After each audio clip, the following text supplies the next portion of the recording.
On the second day of the nationwide lockdown, the Finance Minister Nirmala Sitharaman unveiled a 1.7 lakh crore fiscal stimulus package to help the poor tackle the financial difficulties arising from the coronavirus outbreak. No one will go hungry, the central message of the government, which announced a 1.75 lakh crore scheme to help the poor survive the impact of job losses and inevitable fallout of the nationwide lockdown because of the spread of the coronavirus. The scheme targets poor migrant workers, pensioners, women and those who are differently abled. There are two broad categories, the provision of food and a cash component scheme. Called the Garib Kalyan scheme, the scheme will provide the poor and the needy an extra 5 kilos of wheat or rice free for the next 3 months. They'll also get a kilo of pulses for the same time period. The package that we come up with will benefit those migrant workers, those poor, those urban and rural poor and the women. And this Prime Minister Garib Kalyan scheme that we want to come out with is expected to meet a total of 1,70,000 crores. Announcing a set of direct cash transfers which will be implemented immediately, the government says the first tranche of the yearly transfer of 6,000 rupees to farmers will now be released.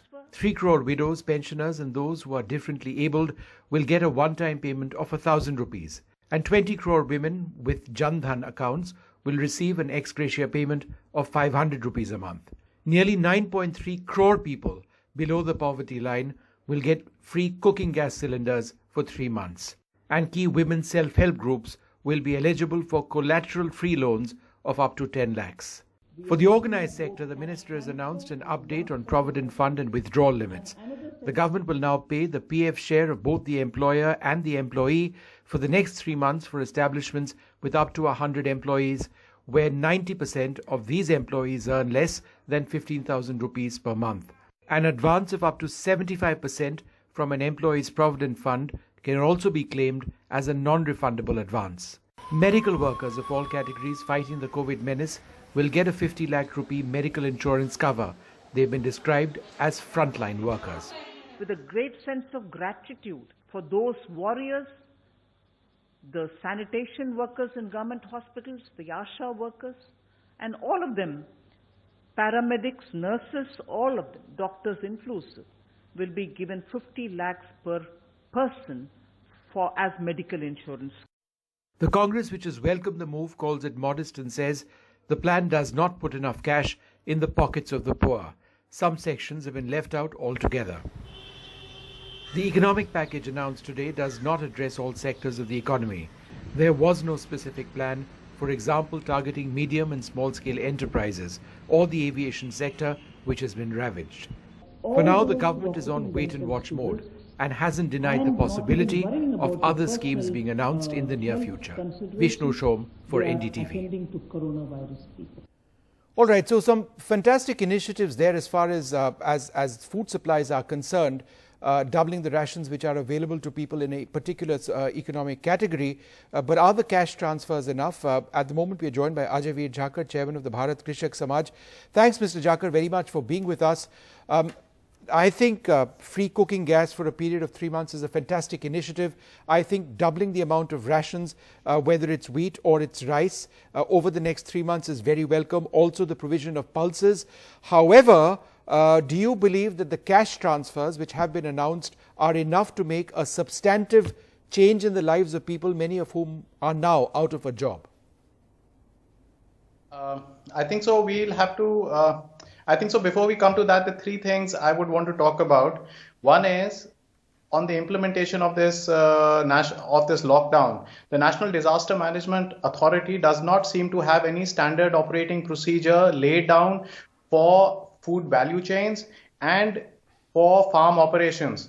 And now state governments are improvising on what to do about it. There's no instructions from the central government and state government, because you need to be able to harvest the crop and you need to be able to, use whatever inputs you're required on the farm. For example, potatoes are in the ground, vegetables are ripening, there's kino fruit which is on the trees. It all needs to be harvested and got to the market. So I think the National Disaster Management Authority is really letting down the Prime Minister by not having its act together. So that's one. Second is that the supply chains are constrained today because there are no clear-cut guidelines with the government, with the state governments. All state governments are giving different instructions to the district collectors. Collectors are giving different instructions to the SDMs. The police is giving permission. So what we are proposing is that tractor movement and labor movement between villages should be allowed. While you can stop movement of three-wheelers and two-wheelers, obviously it's a necessity, it's an emergency, it's not a normal, it's not a normal time. But you got to allow movement of tractors and labor to the villages, because only if farm produce is harvested on the farm will it reach the sabji mandis from where you can plan to give a door delivery or sell it in the market at grocery stores. So that's the second part. And the third part is what you're looking at is a financial package. Is it enough to offset the distress that is on the farm? But before we look at if it is enough, we need to look at it in context to what the government has done earlier. The government gave corporate tax cuts of 1,50,000 crores last year. Now that I think was a waste of money. Looking at the situation today, it should be reversed. Second, we are looking at is that people don't realize it. At today's crude prices, a farmer, depending on the practice he has, is giving 2,500 rupees as taxes to the central government on use of his diesel on the farm. And over the last 6 years of Mr. Modi's government, farmers must have paid tax on account of use of diesel. No, but Mr. Jakar, we're talking about the present situation. I understand what you're talking about, fuel prices and the impact on at so many levels at the rural sector. No, but right I'm now, talking about the present impact. Right. My very basic, simple question. In fact, let me take that. I'll come back to you in a moment, but I want to go across to Mihir Sharma as well. Mihir, just the cash transfers, is that enough to make a substantive? Because it's 1,000 rupees per family in some categories, 500 rupees in other categories. There are some loans which have been provided as well. But do you think this is enough to make a substantive difference for large groups who are out of a job? I doubt it. I think that if you are going to be using what essentially are fairly leaky and poorly targeted mechanisms, which is what these are, you're using them because they exist and you can get money out now. But if you're going to be using these particular mechanisms, then you need to push a lot more through them. All right? Think of it as a very, very limp hose, which will only start pushing water out if you get sufficient water pressure into it, right? And I think we haven't got sufficient sort of monetary pressure behind a lot of these transfers. It's important to note that. But Mihir, why just so that I understand this better, why, Mihir, do you say that the process of transfers is leaky? The process of transfers is directly to bank accounts. 20 crore women with Jan Dhan accounts get 500 rupees a month. 3 crore widows pensioners, they get that one-time payment. We start thinking of leaky always in terms of corruption. And it is not about corruption here. What leaky is, I want to get to the people most directly impacted by this. And unfortunately, these are not, these bank accounts may not be with the people most directly impacted. Right. Do we know that it's the migrant workers who have these bank accounts? No, we don't. Do we know that it's the urban poor who don't have an Aadhaar card who have these bank accounts? No, we don't. All right, so we need to be able to ensure that there is a one-to-one correspondence between the money that we're putting out and the people who need it. And right now we don't have that assurance, so we need to increase the amount of money you put out. Mr. Jakar, would you like to add to that one point, that the people who would potentially need this money the most may not be able to access it? Is that a big concern? No, I think it's a lot of it's not necessarily it's good or bad. Government has made an effort. And especially this Jan Dhan transfer to 20 crore women, I think so is a fabulous thing. It should lead to a transfer of 30,000 crore rupees to people. When you look at pensions going to 3 crore women for 3 crore as social benefits to 3 crore people, that's around another 9,000 crore rupees. So I think so this is very good. But there are other parts which are not as beneficial as has been announced. For example, the Manrega, where the charges have been increased from 180 rupees to 202 rupees. Many states are already giving much more than that.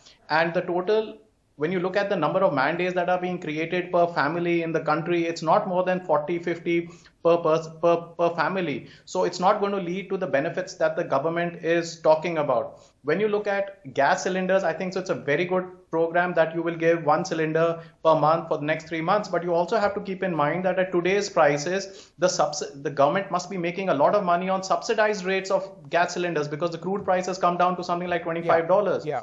So it is very good if you look at what the government has announced, but I think the government had the financial leeway to give more money, looking at how much it's going to be making on the crude prices. Okay. And like I was saying earlier, the government has collected 1 lakh crore rupees on account of crude taxes on diesel over the last 6 years. So right. I'm you sure want the that to be government had passed. more money. You want that to be passed down the line to those who require it. I take that point. Mr. Vikram Kirloskar joins us now as well. Thanks very much, Mr. Kirloskar, for being with us, the president of CII. Mr. Kirloskar, there wasn't anything for MSMEs. There wasn't anything for other sectors of the economy. The economy is essentially in a state of shutdown in this emergency. Can we expect something else in the near future? Do you think that will happen? You know, in my earlier shows with you, I said from CII we had first asked for the lockdown and then to do as much as possible for the people at the bottom of the pyramid. Obviously, from what I hear, there's still more things to be done. And I'm sure the points that my other two panelists have raised will be heard by the government, and I hope they will acknowledge some of them and do them. Regarding the MSME sector and the industry at large, it is of course very important because we need to have these running as we get out of this lockdown, and we have to get them up on their feet and running, otherwise the whole economy will crash. So this is very, very important. From CII, we have made several requests and given a list of things that are possible, that possibly can be done. I expect the finance minister to perhaps do maybe one more round of items for the bottom of the pyramid before she really gets into the MSME sector and you know, especially rural sector farmers he talked about. I think that's very important. These are important issues. I think they should all be looked at. I'm not an expert in those, but they should all be looked at first. When we look at the MSME sector and the big industry or the medium-scale industry, of course, they have taken care of the PF for smaller companies. Yes, they have. Give some security for. But smaller companies. But 100 people is quite a decent-sized company. Yeah? But those 90% of whom earn less than 15,000 rupees a month.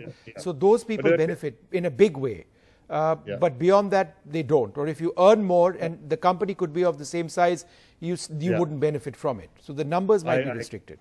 I agree. But see, when we get into this MSME sector and the industry sector, when we start looking at what they require, perhaps it's extension of loans, more credit, lower interest rates, and drop the EMIs and stuff like that. We have to also be careful that we don't hurt the banks. Right. The government has to find a backstop for the banks, that this money, whatever is required, is not coming from the banks. Sure. To get out of the struggle and to get ourselves back on our feet, we need a very, very healthy banking sector. All right. The banking sector must be protected. Mr. Kirloskar, I take that point. I want to just quickly go across to Dr. Niranjan Hiranandani, the president of NAREDCO. Thank you, sir, very much for being with us. Mr. Hiranandani, you've gone through what the finance minister announced today. Do you believe that the way it seems to a lot of people is that it's relatively, it's big if you look at the entire cash outflow, the value of the entire package, but it's only bound to be a small part of something much more substantive which needs to come down the road. Do you think the government is essentially in wait and watch? Because this doesn't address all concerns. It addresses a fairly limited number of concerns at this stage. Vishnu, I agree with you 100%, but from the last year's experience of the finance minister, she always does all these things in stages. Even last year, we had several times when she came up with amendments, and we expect that this is just the beginning. And she first addressed the bottom of the pyramid first. And I think that has really done a good job, because addressing the poorest of poor was a prime concern. My reading is in the next 2 days or 3 days before the 31st of March, You will hear much more coming in for the purposes of the world of business. I also expect a lot to come from the Reserve Bank of India. I've not heard anything from them in terms of an overall rollover that was done in 2008 during the Lehman crisis, when today the crisis is 100 times more severe than what was there in 2008. So Right. we do need a complete rollover that took place in 2008 at the instance of the bank. I also think that we really need to improvise liquidity. Liquidity is there with the banks, but they are not there with the people. How can you have 3.5 lakh crores of rupees lying in the banking system and that not going to it? I think some sort of a lending which should be back-end insured by the Government of India Right. in terms of additional lending which takes place during this period Sure. is an imperative that should be done. We're not even asking them to give a grant. We don't want a grant. What we want is that the money should flow to it. A sovereign guarantee could be given to the banks for the lending that takes place during this Sure, period. sure. Mr. Hiranandani, And of I think course, a lot of those points the government would need to look at very, very closely indeed. And I think this is just the start of the process. I'm terribly sorry I'm running short on time. We'll be looking more at this and certainly more on what the Finance Minister hopefully announces in the days ahead. We're going to